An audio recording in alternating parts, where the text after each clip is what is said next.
ತಪ್ಪು ಮಾಡಿದ್ರು ಹೌದು ಹೀಗಿದೆ ಅವ್ರು ಬೈದಿಲ್ಲ ಅಂದ್ರೆ ನಾವು ನಿಮ್ ಜೊತೆ ಇದ್ದಿರ್ತೇವೆ ಸ್ಟೇಷನ್ಗೆ. ಆದ್ರೆ 11:45ಗೆ ತಡರಾತ್ರಿ 11:45ಗೆ ಕೊಡುವಂತಹ ಕಂಪ್ಲೇಂಟ್ 12 ಗಂಟೆಯ ಒಳಗಾಗಿ ಅದು FIR ಆಗುತ್ತೆ.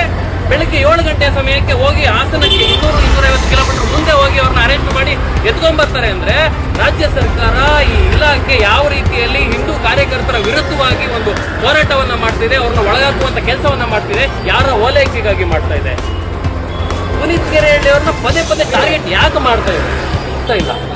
ನೀವು ಯಾರನ್ನೋ ಓಲೈಸಿದಕ್ಕೆ ಯಾವನೋ ಒಬ್ಬ ಅಬ್ದುಲ್ ರಜಾಕ್ ಬಂದು ಕೊಡುವಂತಹ ಕಂಪ್ಲೇಂಟ್, ಬನ್ನಿ ಅಬ್ದುಲ್ ರಜಾಕ್ ಬಂದು ಕೊಡುವಂತಹ ಕಂಪ್ಲೇಂಟ್ ನ ನೀವು ಮಾನ್ಯತೆಯನ್ನ ತೆಗೆದುಕೊಂಡು ಅವನ ಸಂಬಂಧ ವಿಡಿಯೋ ಯಾವ್ದೋ ಚಾನಲ್ ಅಲ್ಲಿ ಪ್ರಸಾರ ಆದ್ರೆ ಆ ಚಾನಲ್ ಇಂದ ವಿಚಾರವನ್ನ ಅದು ಪ್ರಸಾರ ಆದಂತಹ ಸಾರಾಂಶವನ್ನು ಇಟ್ಕೊಂಡು ಇವ್ನು ಥರ್ಡ್ ಪಾರ್ಟಿ ಕಂಪ್ಲೇಂಟ್ ಕೊಡ್ತಾನೆ.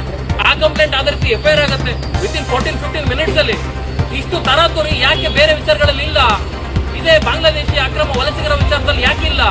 ಸಾಕಷ್ಟು ಜನ ಹಿಂದೂಗಳಿಗೆ ಅನ್ಯಾಯ ಆಗ್ತಿದೆ. ಲವ್ ಜಿಹಾದ್ ಪ್ರಕರಣಗಳು ರಾಜ್ಯದಲ್ಲಿ ದಿನ 100 ಪ್ರಕರಣಗಳು ದಾಖಲಾಗ್ತಿದ್ದಾವೆ.